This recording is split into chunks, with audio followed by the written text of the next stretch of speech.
நல்லது மாத்திரமே செய்தவங்கள ஊர் ஏமாளி, பைத்தியக்காரன், முட்டாள் அப்படி நிறைய சொல்லும். ஆனால் நம்ம செய்ய போகிற ஒவ்வொரு நல்லதுக்கு பின்னாலேயும் மிகப்பெரிய நல்லது காத்திருக்கும். நம்ம செய்தவங்க நமக்கு திரும்ப செய்வாங்க அப்படின்னு இல்லை, நம்ம ஏற்கனவே சொல்லியிருக்கோம். நம்ம என்ன கொடுக்குறோமோ அதுதான் கிடைக்கும். உதாரணத்துக்கு வெண்டைக்காய் விதைப்பட்டால் வெண்டைக்காய் தான் கிடைக்கும். அதை மாதிரி தான் நம்ம வாழ்க்கையும். நல்ல விதைகளை நிறைய விதைச்சோம் அப்படின்னா நல்லது மாத்திரமே நடக்கும். பிறர் உதவி நமக்கு தேவையில்லை. தன் கையே தனக்கு உதவிங்க பாதையிலே போவோம். 4 பேருக்கு முடிஞ்சால் நல்லதை செய்வோம், இல்லை ஒதுங்கி போவோம். ஒருவரை கெடுத்து ஒருவர் வாழ முடியாது இந்த உலகத்தில்.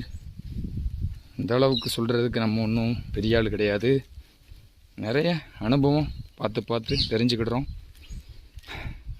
நல்லதே நடக்கும்.